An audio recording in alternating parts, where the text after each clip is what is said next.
Welcome back, everyone. Let's break down that impressive turnaround win from Fnatic.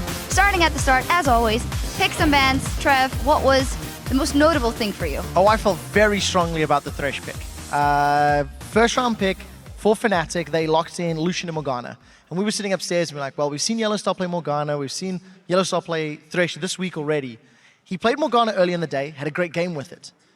But the one thing you've got to remember is picks and bans, you've got to deny your opponents their favorite champions as well. Had he gone for Thresh, that early game may not have been so much in favor of ROCCAT because First Blood went to Vander. The dive under the tower went to Vander. Up until 30-odd minutes, Vander was fantastic on Thresh. Unfortunately, the game fell away from him a little bit. But nevertheless, it's just something that I like to see when you can deny your opponent's picks as well as give yourself the best possible. But very importantly, the Shyvana for Soaz proved to be very positive. 2 games on Shyvana today, and both times Soaz in particular stepped up. I'd also put an argument in there for Kayle, and there's a couple of pro players that have said it themselves. You know, Kayle getting 3 picks and bans is starting to become a serious problem. We saw Overpower there pretty much on max build, and he was killing people so quick. We saw in the Baron pit just how quick he could cleave people down, of course, alongside Sulliver.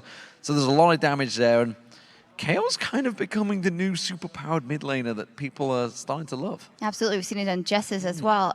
When we go from that early game, we see that Fnatic was able to come back in the game, a lot in part maybe due to the Shyvana on Soaz. How much of that is related to the Morgana-Lulu-Shyvana combination that we've seen earlier from Alliance as well? It is such a nuisance. I would say while it was great, and you're 100% right, the combination, it just works wonders. It gives you so much control, because once you've got that wild growth on a Shyvana, it just instantly prevents anyone getting through her. The problem was really that ROCCAT just fell to pieces.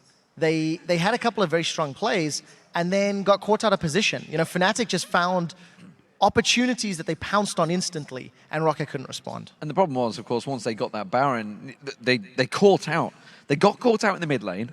Then they managed to catch Fnatic out in the Baron, who were just trying to protect Cyanide, in fairness, which is why they cluttered up at the back. But when you get cluttered up in the back, you've got a cleaving Kayle coming at you. You've got buckshot and collateral damage coming out of Sullivan, who'd got a lot of damage by then. They basically all grouped up and said, here, hit us with all your AE, and instantly lost 3 people. So once ROCCAT got that Baron, they probably should have finished the game, but instead we saw Soaz had different ideas. Absolutely, and what in the end sealed the deal was also a quadra kill from Rekkles, and I feel that this game highlighted a lot of different aspects of Reckless's play, good and bad. Yeah, I completely agree. We've actually got a replay to exemplify this. If we pull it up onto your screens, it's much earlier on in the game. Fnatic were starting to fall behind. It was just before this team fight, just after this team fight rather, that ROCCAT secured Baron.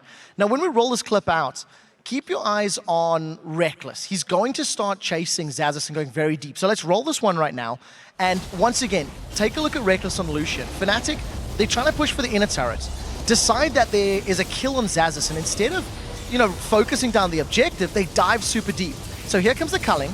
A flash forward from Rekkles. Now at this point, Rekkles is 0-1-1. He just dies 0-2-1. When we see Rekkles playing games, even when he's winning, even when he's ahead, he's sometimes very passive. You sometimes get the feeling he cares a lot about his KDA. Whether or not that's true remains to be seen. He's an AD carry. Of course, but the main thing is, in his playstyle, his Twitch there was great, it was aggressive, but in the majority of time, he will sit a little safe. Unless he feels very confident, he does sit further back. This particular team fight was maybe him coming out of his shell, maybe playing a little reckless, and unfortunately it backfired.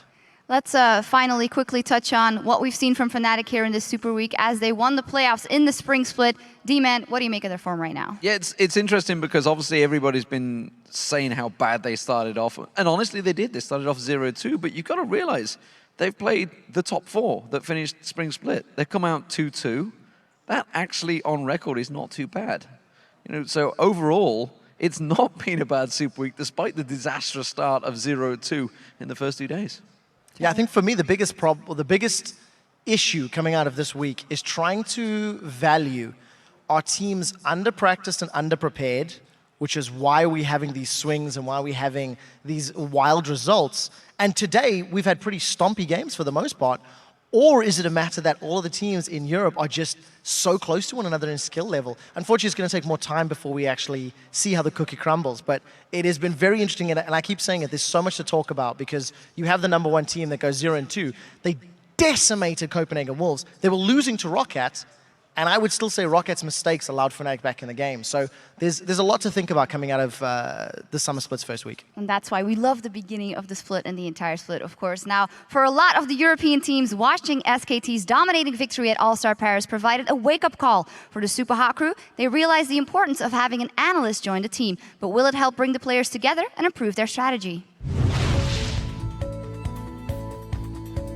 I think like if SKT can still beat every team fairly easily and they're not even the best Korean team anymore, it means we've really got to step up our entire scene. It's hard to say if the Western League of Legends teams can actually beat the Koreans ever, because we have a completely different culture. They live for each other, they live to win, they live to compete, and I think the European mentality is still too individual. I actually think North America has more chance of competing with the Korean teams right now because they've already got multiple analysts and they've got multiple coaches, and now EU's kind of just catching up in that sense.